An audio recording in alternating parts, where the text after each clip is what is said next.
আমি প্রথমেই আমার দেশের যে পুনঃপ্রকাশ এটাতে আমার ব্যক্তিগত আনন্দ প্রকাশ করছি। আমার সাথে আমার বড় ভাই আমাদের পূর্ত উপদেষ্টা আদিলুর রহমান খান আছেন। আমরা মাহমুদ ভাইয়ের ছোট ভাইয়ের মতো, এখানে উপদেষ্টা হিসেবে আসি নাই, ওনার ছোট ভাই হিসেবে আসছি।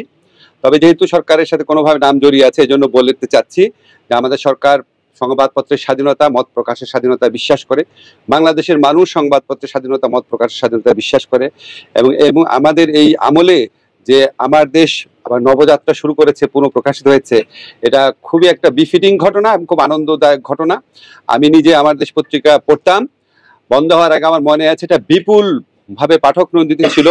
এবং ফ্যাসিস্ট সরকার তারা বাংলাদেশে যে ফ্যাসিজম চালু করেছে তার পেছনে সংবাদপত্র জগতে সবচেয়ে বড় শত্রু মনে করতো মাহমুদুর রহমান ভাইকে, আমার দেশকে।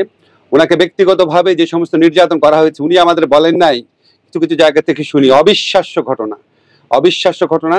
আমার দেশের সাফল্য কামনা করি। বাংলাদেশের সকল পত্রিকা দায়িত্বশীলতার সাথে মত প্রকাশ করবে, সেটা আশা করি। এবং আমি আশা করি মাহমুদুর রহমান ভাইয়ের প্রতি আমার একটা ব্যক্তিগত অনুরোধ হচ্ছে, আমাদের দেশে আমরা খুব ভালো মানের পত্রিকা খুব বেশি দেখি না আর কি। আমার দেশের মধ্যে একটা জুলাই বিপ্লবের থাকবে, প্রতিফলন থাকবে, এটা নিয়ে আমার কোনো সন্দেহ নাই। কিন্তু আমার দেশ যেন অত্যন্ত আপনার অনুসন্ধানী রিপোর্টের দিক থেকেও অনেক বড় পত্রিকা হয়ে ওঠে। এখানে আমাদের বড় ভাই আবদাল ভাই আছেন, অনেক ভালো ভালো সাংবাদিক আছেন, অলিউল্লাহ নোমান আছেন। আমাদের যেন রিপোর্টিং এর দিক দিয়ে, শুধু ভিউজ না, রিপোর্টিং দিক দিয়েও যেন একটা অসাধারণ পত্রিকা হয়ে ওঠে, এটাই কামনা করছি। ধন্যবাদ সবাইকে।